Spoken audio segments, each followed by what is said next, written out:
আমার বন্ধুরা, আশা করি ভালো আছো। Welcome to my channel honours bros educational. বন্ধুরা, আজকে আমাদের আলোচনার বিষয় হলো একটি প্লে, নাটক, যার নাম হলো the birthday party. The birthday party, written by Harold Pinter, একজন British dramatist, poet, screen writer, actor এবং ডাইরেক্টর। আমরা জানব যে এই হ্যারল্ড পিন্টার তিনি সাহিত্য ক্ষেত্রে নোবেল প্রাইজ পেয়েছিলেন লিটারেচারে।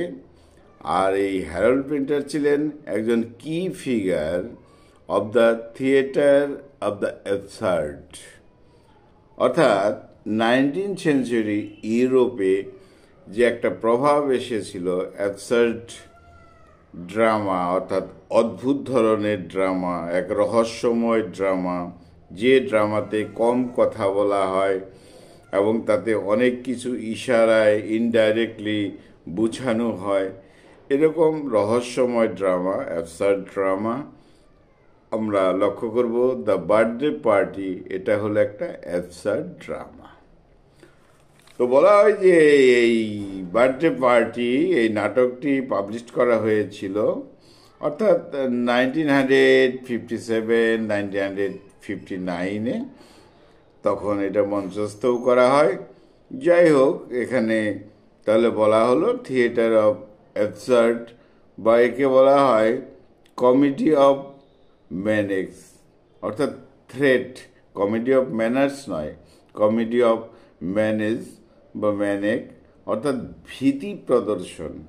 এই বার্থডে পার্টির মধ্যে একটা ভয়, আতঙ্ক এরকম কিছু আছে, তবে ডাইরেক্টলি কিছু বলা নয়, ইনডাইরেক্টলি কিছু রয়েছে, সেটা বুঝতে হবে। আর এই ধরনের অ্যাবসার্ড ড্রামা ইন্টেলেকচুয়াল ব্যক্তিদের জন্য এগুলো লেখা। এখানে ইঙ্গিতে বলা হয়, কম কথা বলা হয়, অনেকটা বুঝে নিতে হয়।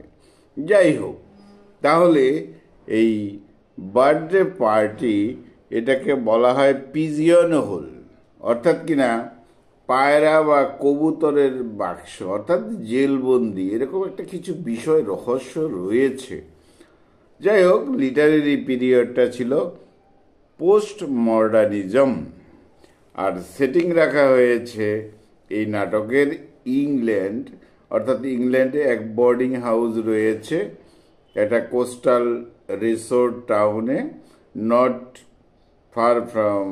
Two far from London. London থেকে খুব একটা দূর নয়, সমুদ্র সৈকতে এরকম একটা বোর্ডিং হাউস রয়েছে, সেটাই সেটিং রাখা হয়েছে। আর এটা হলো 3 অ্যাক্টস প্লে। আর অ্যাকর্ডিং টু হ্যারল্ড পিন্টার, তিনি বলেছেন, কি বলেছেন, যে এখানে এই নাটকের মধ্যে, অর্থাৎ বার্থডে পার্টির মধ্যে রয়েছে ডিপলি পলিটিক্যাল প্লে। এর মধ্যে নাকি রাজনৈতিক কোনো বিষয় রয়েছে, ভাবতে হবে, এরকম একটা কথা বলেছেন হ্যারল্ড পিন্টার। তাহলে আমরা লক্ষ্য করব যে এখানে রাজনীতি কোথায় রয়েছে বা ইনডাইরেক্টলি ভাবে রয়েছে। এখানে যে ক্যারেক্টার্সগুলো রয়েছে, ফার্স্ট ক্যারেক্টার আমরা বলবো পিটে বোলস। পিটে বোলস, যার বয়স a man is his 60s, 60 বছর বয়সের ব্যক্তি। তার একটা বোর্ডিং হাউস রয়েছে, বোর্ডিং হাউসের মালিক এই সমুদ্র সৈকতে, লন্ডন সমুদ্র সৈকতে। এই পেটি বোলসের যে ওয়াইফ, তার নাম হলো মেগ বোলস, অর্থাৎ মিসেস মেগ বোলস। তাদেরই সংসার, তাদেরই এই বোর্ডিং হাউস রয়েছে। আর এই বোর্ডিং হাউসে এক যুবক দীর্ঘদিন ধরেই থাকে, তার নাম হলো স্ট্যানলি ওয়েবার। এই স্ট্যানলি ওয়েবার, তার 30 বছর বয়স। He has been living for the past years, এখানে সে থাকে এই বোর্ডিং হাউসে। আর স্বাভাবিকভাবেই সে একটু নীরব থাকে, বেশি বের হয় না, চুপচাপ থাকে, এবং একটু সন্দেহজনক এক যুবক যেন স্ট্যানলি ওয়েবার, সে আবার পিয়ানো প্লেয়ার, পিয়ানো বাজাতে পারে ভালো। তাহলে আমরা পেয়ে গেলাম বাড়ির মালিক বা বোর্ডিং হাউসের মালিক পেটি বোলস, তার ওয়াইফ মেগ বোলস, সেখানে যে বসবাস করে দীর্ঘদিন থেকে স্ট্যানলি ওয়েবার, 30 বছর বয়সের যুবক, পিয়ানো প্লেয়ার। সে এটা রহস্যমূলক ক্যারেক্টার, আমরা শেষে গিয়ে এটা বুঝতে পারবো। এখানে পরবর্তী ক্যারেক্টার লুলু, একটা মেয়ে, তার বয়স 20 বছর বয়সের এই মেয়ে লুলু এই পেটি বোলস অ্যান্ড মেগ বোলসের বাড়িতে যাতায়াত রয়েছে, সবসময় কাজ করে দেয়, হেল্প করে দেয় ইত্যাদি।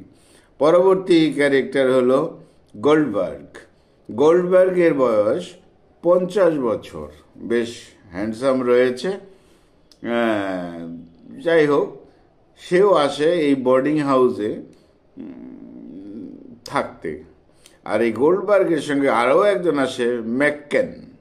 ম্যাককেনের বয়স 30 বছর, গোল্ডবার্গের থেকে অপেক্ষাকৃত কম, সে একজন আইরিশম্যান।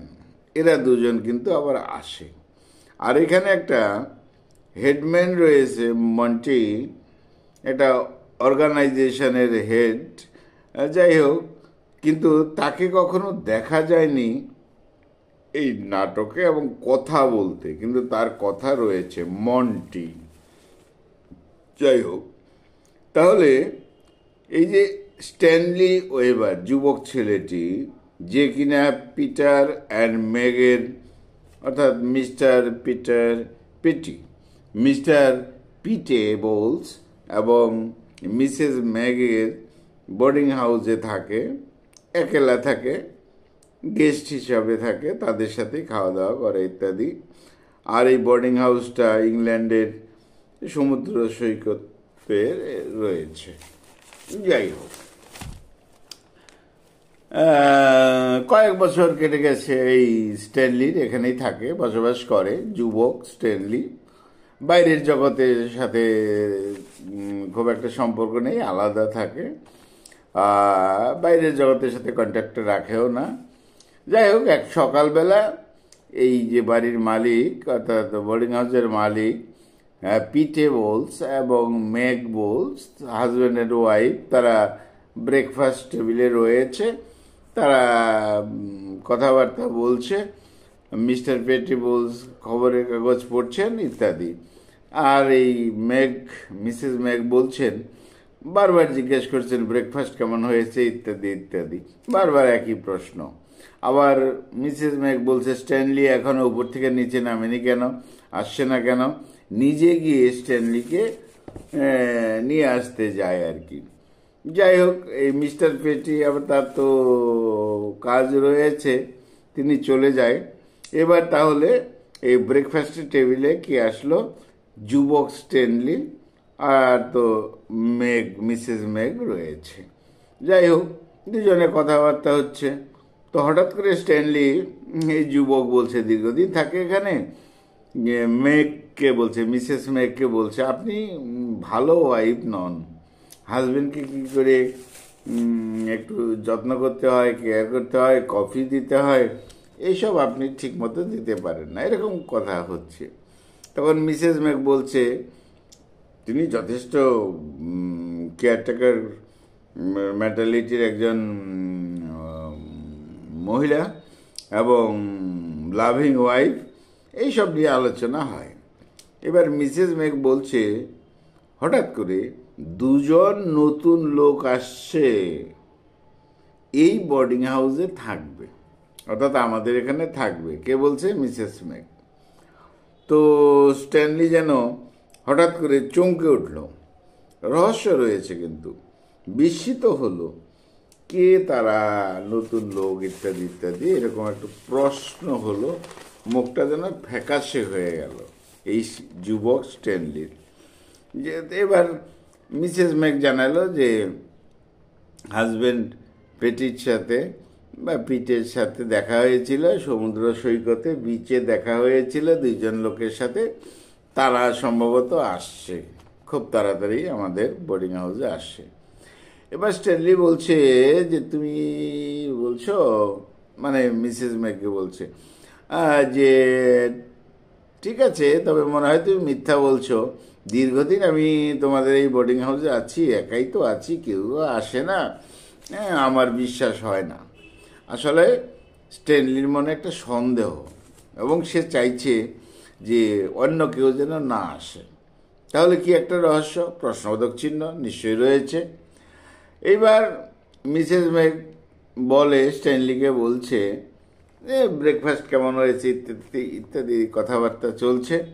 আর তুমি তো ভালো পিয়ানো বাজাও, ঠিক আছে, তবে তোমার একটা কাজ তো করতে হবে, জব করতে হবে, তুমি বসেই থাকো ইত্যাদি এরকম কথা চলছে।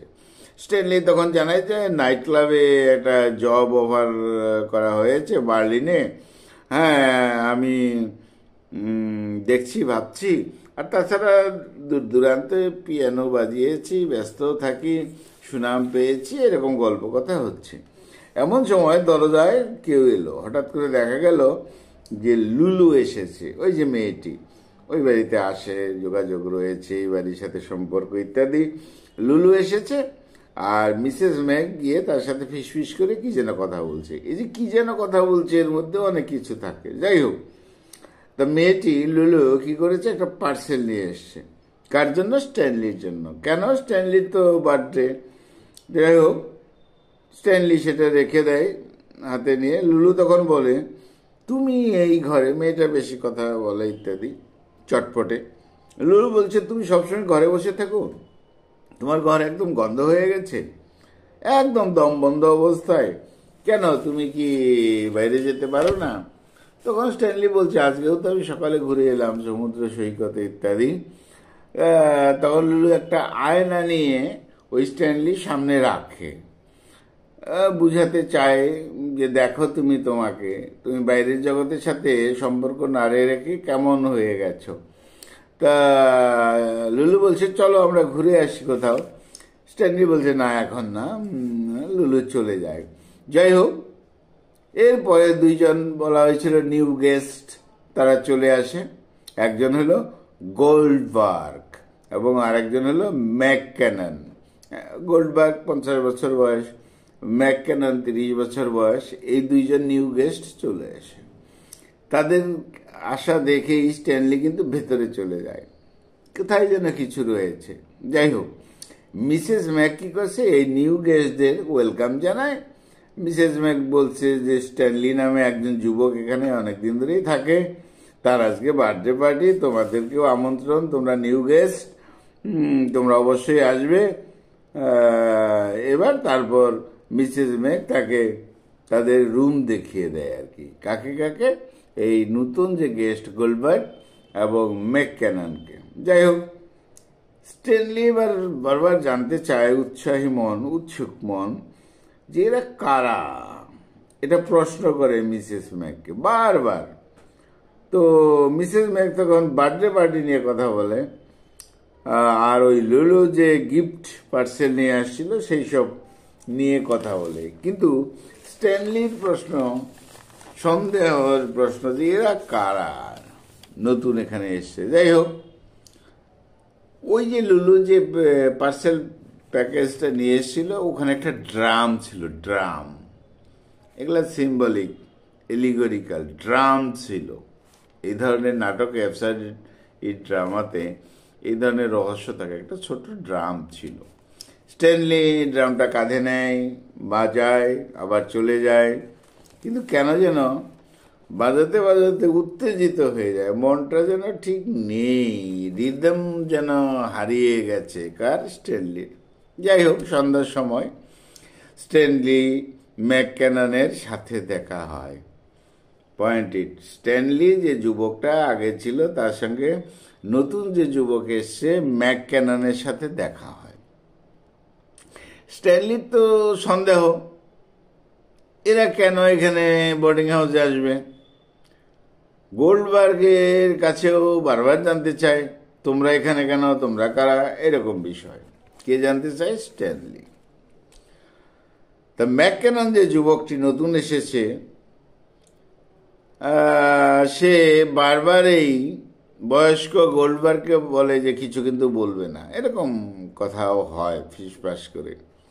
যাই হোক, তারা স্ট্যানলিকে একটা চেয়ারে বসিয়ে দেয়, তুমি বসো। বসে রয়েছে স্ট্যানলি, আর তখন রহস্যময়ী অনেক প্রশ্ন করে দুজনে। কে কে? এই গোল্ডবার্গ আর হলো এই ম্যাকেন। কাকে প্রশ্ন করে? স্ট্যানলিকে। তো যাই হোক, হঠাৎ করে প্রশ্ন করে দুজনে, স্ট্যানলি, তুমি তোমার ওয়াইফকে মেরেছিলে কেন, আর বোর্ডিং হাউসেই রয়েছ কেন? রহস্য। অর্থাৎ এই গোল্ডবার্গ আর ম্যাকেন হঠাৎ করে প্রশ্ন করে, স্ট্যানলি, তুমি তোমার ওয়াইফকে মেরেছিলে কেন, আর বোর্ডিং হাউসে রয়েছে কেন? তার মানে ওকে চেনে, জানে। স্ট্যানলি বলে, আমার কোনো ওয়াইফ নেই, বলে দিল। এবার দ্বিতীয় প্রশ্ন, আচ্ছা স্ট্যানলি, প্রথমে মুরগি নাকি ডিম? এই প্রশ্ন ধারাগুলো কেরম, প্রথম যা ছিল এখন আবার প্রশ্ন অন্যরকম। স্ট্যানলি খুব ক্লান্ত হয়ে যায়, চিৎকার শুরু করে দেয়। এবার মিসেস ম্যাগ আসে। এবার স্ট্যানলির বার্থডে পার্টি শুরু হয়ে গেল, লুলু এসে গেল পার্টিতে, কিন্তু মিস্টার পিটে, বাড়ির মালিক, তিনি আসেননি এখনো। যাই হোক, তো মিসেস ম্যাগ স্ট্যানলিকে ড্রিঙ্কস দেয়, নিয়ম। তো যাই হোক, নতুন যারা এসছে, গোল্ডবার্গ অ্যান্ড ম্যাকক্যানন, তারা স্ট্যানলির মুখে বারবার ফ্ল্যাশ লাইট ফেলে দেয়, বুঝতে চেষ্টা করে তার মেন্টালিটি কেমন, ইত্যাদি ইত্যাদি, বা তাকে কি পরিস্থিতিতে আছে। এটাও একটা রহস্য, প্রশ্নবোধক, অ্যাবসার্ড ড্রামা। যাই হোক, তখন একটা গেম খেলতে শুরু করে, ব্লাইন্ড ম্যানস বাপ। ব্লাইন্ড ম্যানস বাপ অর্থাৎ আমাদের এখানে লুকোচুরি খেলা, চোখ বেঁধে দিয়ে ধরতে হবে অপরকে, ব্লাইন্ড ম্যানস বাপ খেলতে শুরু করে পার্টি। স্ট্যানলি তখন বুঝতে পারে না এই গোল্ডবার্গ অ্যান্ড ম্যাকেন এরকম অদ্ভুত প্রশ্ন করলো কেন, তার ওয়াইফ সম্পর্কে, এখানে কেন থাকে, আবার মুরগি আগে না ডিম আগে, ইত্যাদি ইত্যাদি। যাই হোক, এইভাবে খেলা শুরু হয়ে গেল, ব্লাইন্ড ম্যানস বাপ, লুকোচুরি খেলা, চোখ বেঁধে লুকোচুরি খেলা। গোল্ডবার্গ আর লুলু তারা দুইজনে একজুটি ছিল, আর ম্যাকেন এবং মিসেস ম্যাগ তারা একজুটি ছিল, আর স্ট্যানলি একা দাঁড়িয়ে আছে। যাই হোক, স্ট্যানলির এবার পালা এসেছে, স্ট্যানলির চোখ বেঁধে দেওয়া হলো। ম্যাকেন তো পথে ওই যে গিফট ড্রামটা সেটা রেখেছে, ড্রামের মধ্যে পড়ে যায় স্ট্যানলি, উপরে গিয়ে পরে গিয়ে আবার মিসেস ম্যাগের উপরে গিয়ে পড়ে স্ট্যানলি, আওয়াজ হয়। আবার এমন সময় লাইটও চলে যায়, এটাও একটা প্রশ্ন। যাই হোক, স্ট্যানলি কি করে, তখন হঠাৎ করে এই মিসেস ম্যাগের গলা চেপে ধরে। স্বাভাবিকভাবে প্রশ্ন, হঠাৎ করে আবার মিসেস ম্যাগ বাড়ির মালকিনি, তার আবার গলা চেপে ধরছে স্ট্যানলি কেন? নাকি তাদেরকে নিউ গেস্টদেরকে দিয়ে রেখেছে, নাকি কোনো বিষয়? তাহলে এগুলো কিন্তু এই ধরনের নাটকে ভাবতে হবে অংশ। যাই হোক, বাকি সবাই এসে স্ট্যানলি আর মিসেস ম্যাগকে আলাদা করে দেয়। হঠাৎ কেন এরকম বিষয়? হঠাৎ করে লাইট তো চলে গেছে, লুলু ওই মেয়েটি চিৎকার করছে, পড়েও গেছে অন্ধকারে। স্ট্যানলি কি করেছে, এই লুলু মেয়েটাকে শারীরিক অত্যাচার করার জন্য যেন প্রস্তুত, এমন একটা বিষয় রয়েছে। অন্ধকারে স্ট্যানলি যেন লুলুকে রেপ করতে প্রয়াস করছে। যাই হোক, লুলু তো বেহুশ হয়ে গেছে। এবার গোল্ডবার্গ অ্যান্ড ম্যাকেন, যে দুইজন নিউ গেস্ট যারা, তারা স্ট্যানলিকে দূরে নিয়ে যায়, যুবক স্ট্যানলিকে। যাই হোক, পরের দিন সকালে মিস্টার পিটে, মিসেস ম্যাগ তারা আবার ব্রেকফাস্ট করছে, আলোচনা করছে, কিন্তু মনে হচ্ছে দুজনে এমনভাবে আলোচনা করছে, বাড়ির মালিক মালকিনি, কিছুই যেন ঘটেনি। মিসেস ম্যাগ আবার দেখছে যে ভাঙ্গা ড্রামটিও পড়ে আছে। এবার ভাবছে ভাঙ্গা ড্রামটি এখনো আওয়াজ করছে, প্রশ্নবোধক চিহ্ন বিষয় রয়েছে। মিসেস ম্যাক বলছে স্ট্যানলি তো এখনো ঘুমে থেকে ওঠেনি বুঝি, ব্রেকফাস্ট করবে, ঠিক আছে আমি দেখে আসি, ইত্যাদি ইত্যাদি। এইভাবে মিসেস ম্যাক যখন উপরে গেছে, অবাক করার মতো বিষয়, ওই আগের যুবক স্ট্যানলি তার সাথে পরের যে দুইজন এসেছে গেস্ট, গোলবার্গ অ্যান্ড ম্যাকেন, তারা কি যেন কথাবার্তা বলছে, প্রশ্ন করছে, উত্তর দিচ্ছে।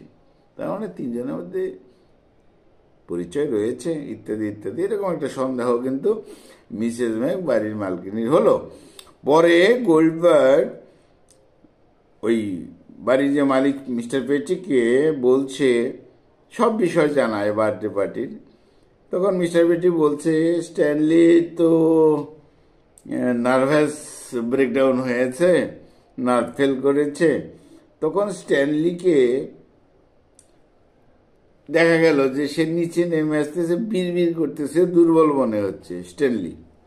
তখন গোল্ডবার্গ যে গেস্ট নতুন, সে বলছে যে স্ট্যানলিকে ডাক্তারবাবুর কাছে আমরা নিয়ে যাচ্ছি।